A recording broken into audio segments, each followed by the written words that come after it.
Welcome to the Voice of Retail. I'm your host, Michael LeBlanc. This podcast is brought to you in conjunction with Retail Council of Canada. Canadian retailer Joydrop was just named 2022 Independent Retail Ambassador of the Year by Retail Council of Canada. Shashi Behl, Joydrop's CEO and founder, is my special guest for this episode. As an entrepreneur with a passion for jewelry, sharing creator stories, and advocating for women in business, Shashi has a history of partnering with other women leaders in business. When Shashi opened Joydrop, a retailer that sells unique jewelry and accessories, she infused her new business with the ethos that it be a platform for female designers, local, national, and international, to showcase their designs and tell their stories. Let's listen in now. Shashi, welcome to the Voice of Retail podcast. How are you doing this afternoon? I'm doing very well. Thank you for having me join you, Michael. Well, first and foremost, congratulations on becoming RCC's Independent Retail Ambassador of the Year 2022. That's amazing. Thank you. Yeah, we were pretty exciting, and it was a lovely phone call to receive. I'm not going to lie. Well, fantastic. Well, the next phone call is all the responsibilities that come with wearing the crown, of course. So that'll be the call after the store conference. I'm kidding. No, that's fantastic news. So I wanted to jump on the microphone with you and learn about you and learn about your business. And now let's start with the easy stuff. Where am I finding you today? Thank you. Well, our Joydrop is based in Calgary, Alberta. So that is where I am today. Excitedly looking forward to the next season of hockey. It should be good. Right on. What goes on? I mean, the way hockey's stretching out, we could be talking about this till August. We could, but just even from a retail front, honestly, all joking aside, having Calgary and Edmonton in the playoffs or round two, really good for all businesses. We know you're in Calgary, but other than that, tell us a little bit about yourself, your personal professional journey, and what brought you to Joydrop. Talk all about that. Sure. Yeah. Well, how much time do you have? Joydrop is actually my fourth retail banner. It came out of my last one, which was Twisted Goods, and we had built that to 10 stores. But just towards the end of my time at Twisted Goods, I realized, we started putting in some Canadian jewelry into the store, and it really was came down to numbers. The jewelry that we had was taking up about 5% of our square footage, and it was actually 23% of our sales. So you go, okay, there's something there. That's definitely a niche that's not being captured in Alberta. So we expanded on that. Interesting. Now tell me about the concept of Twisted Goods. So what was the other 95% of the assortment? It was a gift store. So Twisted Goods, it still exists. So I ended up selling that about 8 years ago. And that is a very eclectic gift stores we're also mall based. I definitely have a model. And Joydrop sort of follows in on that same. We are in Western Canada, so winter is 8 months of the year. We're very aware of that, and that places us in mall spaces for sure. Yeah, right. And did you always want to be an entrepreneur? Did retail come to you naturally? Like, talk about a little bit about your background. Yeah. Were you merchandising the Sandbox when you were growing up? Like how did that work? Yeah. I remember my parents tell me that even when I was a kid, I would be like, I want to be an importer exporter. I had no idea what that meant. But who says that as a kid? I know. I want to be an importer exporter. Come on, where'd you get that from? I have no idea. But we came, I grew up in small town Saskatchewan, and my dad was a teacher and also had a side business. He sold educational supplies, mail order educational supplies all over Canada. So we ended up helping out in that. And I was always the one when we were doing catalogs trying to, we can be more efficient at this. Let's pull out the table and put the stapler here. And then I got to a point my dad would pay us by the catalog, 10 cents a catalog that we had, all packed up and put in an envelope. So I got my sister and brother into this, and I paid them 8 cents a catalog. And that was wait a minute, you were arbitrage. Wait. You were arbitraging the family on 100%. The catalog. That's amazing. 100%. So I would say, I don't know if it's retail as much as it's business, but what I love about retail is I don't know any other industry that actually encompasses just every pillar of business, and you have to be so good at it. You just can't let one of those pillars come down. So that's what I really love about it. I just did an interview with Andrew Willis from the Globe and Mail. He's written a book called Unprecedented, talking to CEOs about the COVID era. And at the end, I asked him, has this changed the way you report on business? Getting to know the CEOs. And he said, I have a greater appreciation for how many things need to happen or go right to get a simple product on a shelf, right? I think that's what you're reflecting, right? Retail just encompasses so many moving parts all at the same time. It absolutely does. It isn't just branding. It isn't just logistics. It isn't just sales. It isn't just marketing. It is all of them at the right time flowing together and then hoping to get into the hands of a client that just loves it.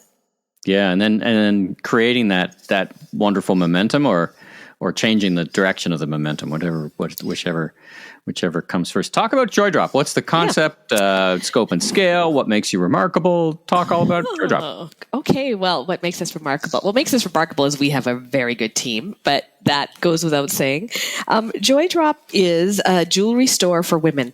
It's run by women, made for women to shop. We have 4 locations plus our digital platform, which also a little embarrassed to say that didn't become as robust as it is had COVID not hit. So we definitely had our work cut out for us. We have locations in Calgary and Red Deer. And what we do is I really describe it, it's a jewelry store for sure. We sell jewelry, but I describe it as a platform for women to tell their stories. We look all over for up and coming female designers. And then we display them all over the store, obviously, but we make sure that their story is shared on the why, what drives them. And each designer has their own little separate area.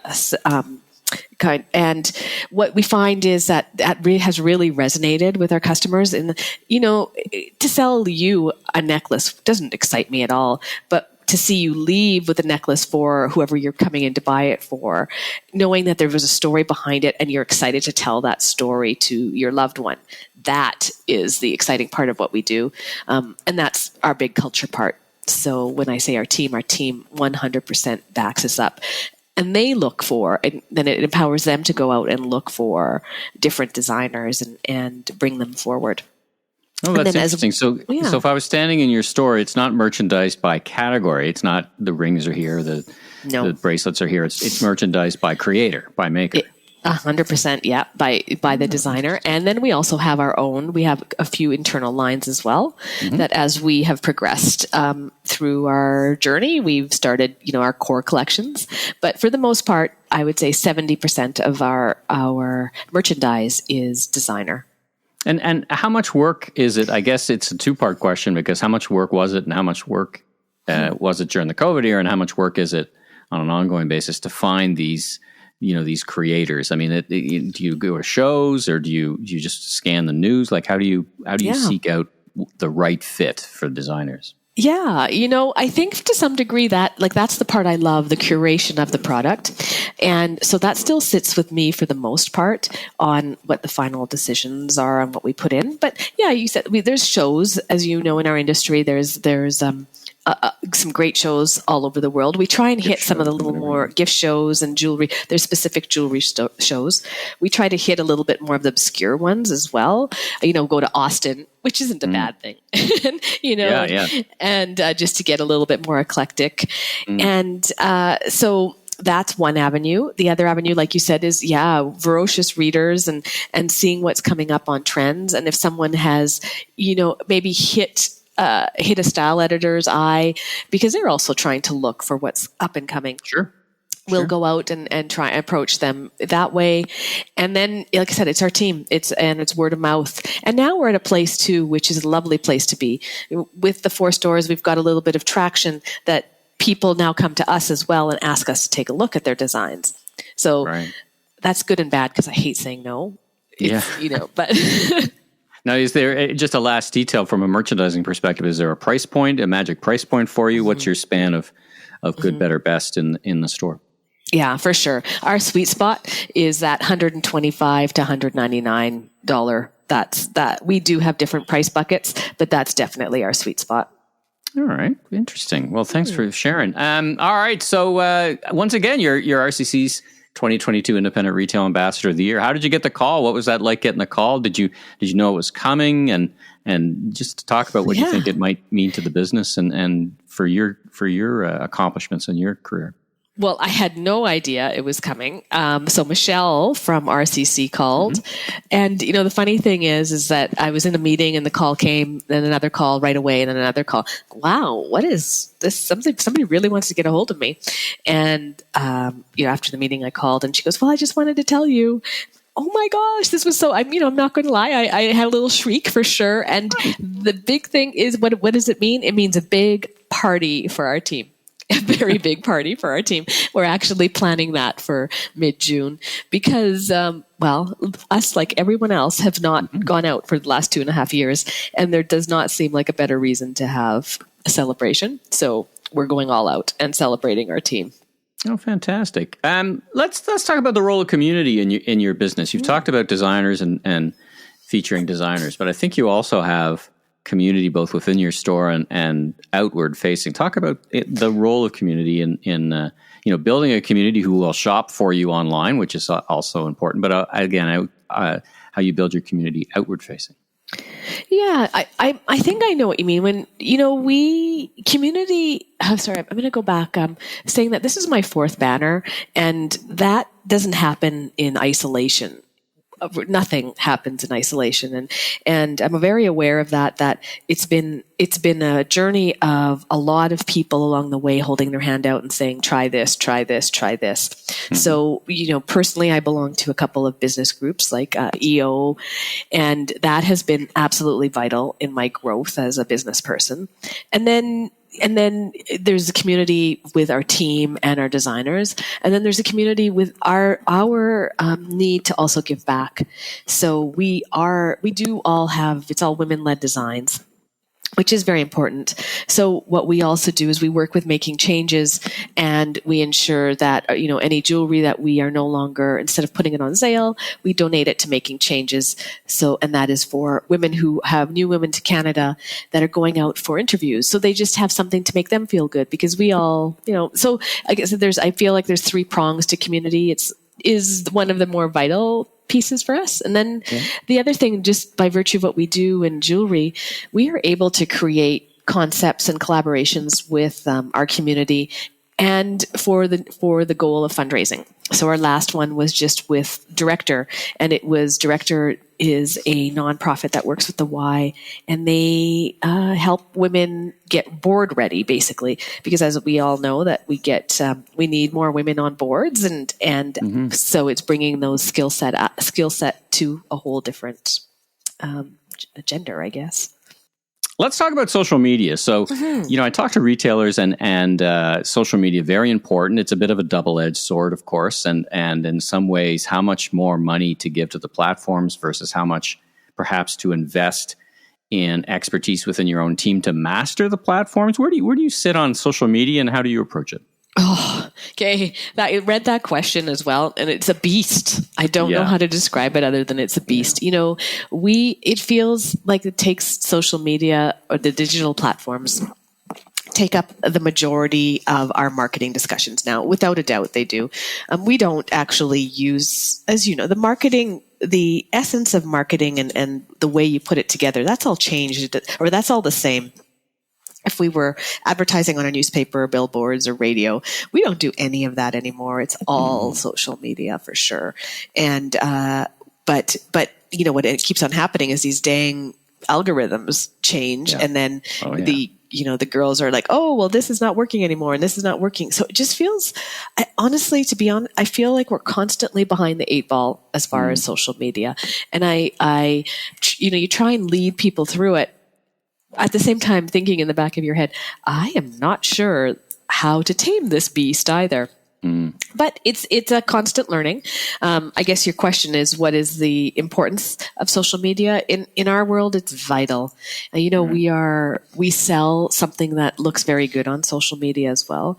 So, and we are able to use it to show people how to style. So it's a big part of our business. And you want it to be aspirational too, right? And aspirational kind of lends itself to a Snapchat or an Insta, those kind of things, right? 100%. Yeah. Yeah. So. What about influencer marketing? Is that something you're taking on at a small level or a bigger level? I spent a fair bit of time running Pandora Jewelry, where we had influencers, multiple levels of influencer strategies. But is it something you can approach, or is it just too much to take on? Oh, did you? Gosh, I would love to pick your brain about that. Mm-hmm. That is actually the conversation that's just coming now in the last sort of 6 months. I would say we're dipping our toe into the influencer market and not knowing what that means. So, an influencer is such a broad word. We are also back to our ethos of our value system.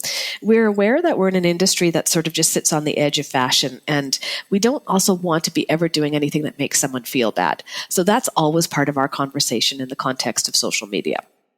A start and stop, we start like every meeting talks about, okay, is someone going to perceive this? If a young woman is looking at this, is she going to feel bad about herself?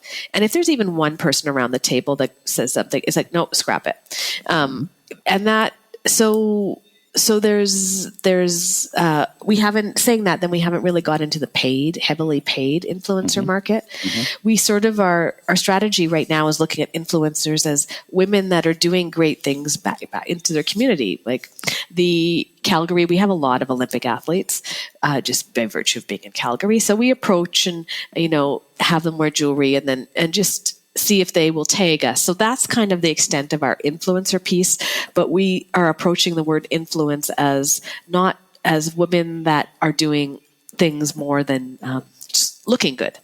So I don't know how to say that. I think that's very sound. I mean, I think it's a very savvy approach. I mean, you've got to, whatever you do, I would say to anyone, you've got to be in line with your brand values, right? And that's where it gets, there gets a lot of what feels right to you from a brand value perspective is kind of the first stop on the bus, right? 100%. Yeah. As an indie, let's talk about a couple of things that help you stand apart, and one or two things perhaps that you might want to change. That could be at the government level, that could be how people see you. I mean, consumers kind of go back and forth on shopping indies, but I guess it's a two-part question. What is helpful to you? Maybe you could say, for example, technology is much easier than it used to be. You can get pretty sophisticated stuff, but at the same time, it can be so much choice is overwhelming. And structurally, is there anything if you had a magic wand and you waved that magic wand, the following things would change. So talk about that. Yeah. I guess you sort of brought up government, and I'm not a big lobby person, but definitely during COVID, we really, we were more involved, and the subsidies helped us. I think from the government standpoint, we are in an industry that is not a high-paying industry. We're there with the restaurant, the restaurant and the retail industry for our front-facing teams. We all know they don't get paid a heck of a lot of money. So I think from an indie perspective, what COVID, I also feel what it did for us as a society, really realizing how much we enjoy the tapestry that it makes of our community, and how it makes us, it just makes us more joyful in life, because there's a difference between going through 5 indie stores and enjoying your afternoon and going into a bigger box store. Not that they don't have their place, but it's not the same experience. And you could see people really got behind the smaller store when it was in front of them that small store, that small restaurant may not be there in a week if some things don't change. From the government standpoint, I really wish that some of their programs were more about job creation on the independent market and not giving it to people like CERB. I obviously was not a big fan of CERB. I think it didn't serve our country very well. I was a bigger fan of giving it to employers to create jobs and hire people back.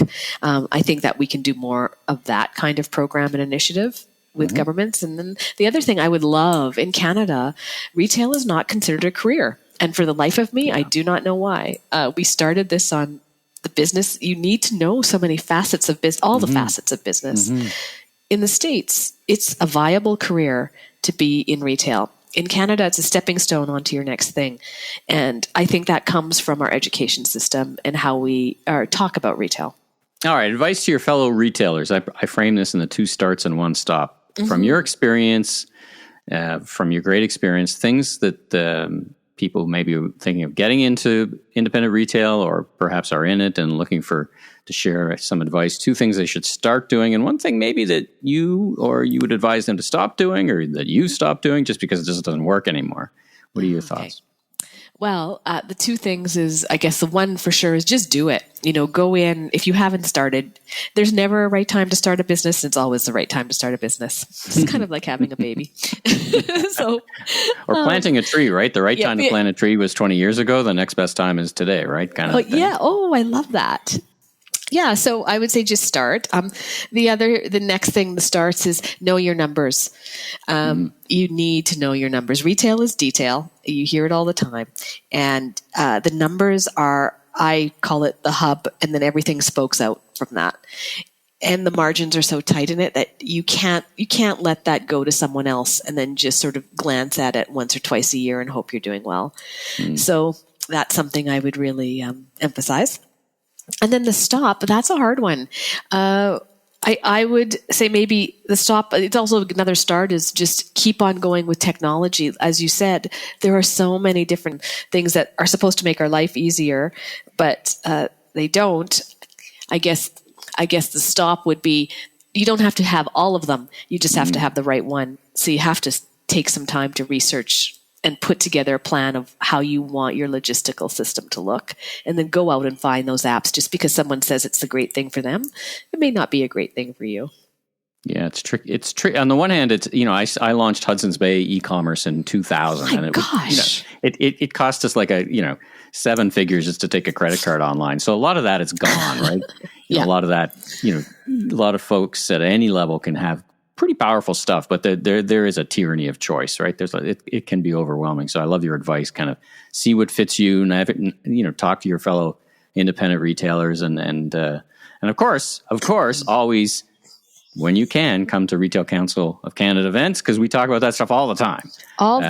There's great advice there. Yeah. Oh, all right. Last question. What's next for Joydrop? So are you looking at expanding more online or more stores or different assortment? Can you share what you're thinking? What comes next? Yeah, you know what? We think we have, I don't think bricks and mortar is going anywhere. I think it's going to look different, but I don't think it's going to totally diminish. So we definitely have room for a few more locations. I think though, what we will do is they will be temporary, more pop-up style locations with the goal now of moving people to buy online and, pop up for 6 months, 12 months, and then move them, like I said, have a better way. And so that goes back to that social media, digital presence. That is where all of our time is being spent right now. So before COVID, I'd say the fundamental change for Joydrop was before COVID, we were definitely older school. Our digital platform was made to move people to the stores. After COVID, our digital platform, the stores are meant to move people to the digital platform. A huge shift in strategy. It's a really interesting discussion that we're all having around the role of, physical stores as customer acquisition tactics, right? I mean, it's a really interesting discussion. So, thanks for sharing that. And thanks so much for joining me on the Voice of Retail podcast. A real treat to meet you on the microphone, so to speak. And are you making the journey to Toronto for the awards? We are, yes. Myself, my operations manager, and also my husband. So we are coming. Exciting. Well, I'll see you there. We get to meet in person, so I'll make sure and say hi when at the awards. And again, wish you well and congratulations. But for now, thanks for joining me on the Voice of Retail podcast. Real treat to talk with you, and I wish you continued success and a great rest of your day. Thank you very much, Michael. This was a pleasure. Thanks for tuning into this special episode of The Voice of Retail. If you haven't already, be sure and click and subscribe on your favorite podcast platform so new episodes will land automatically twice a week. And check out my other retail industry media properties, the Remarkable Retail Podcast, Conversations with Commerce Next podcast, and the Food Professor podcast with Dr. Sylvain Charlebois. Last but not least, if you're into barbecue, check out my all-new YouTube barbecue show, Last Request Barbecue, with new episodes each and every week. I'm your host, Michael LeBlanc, president of Emmy LeBlanc Company and Maven Media. And if you're looking for more content or want to chat, follow me on LinkedIn or visit my website at emmyleblanc.co. Have a safe week, everyone.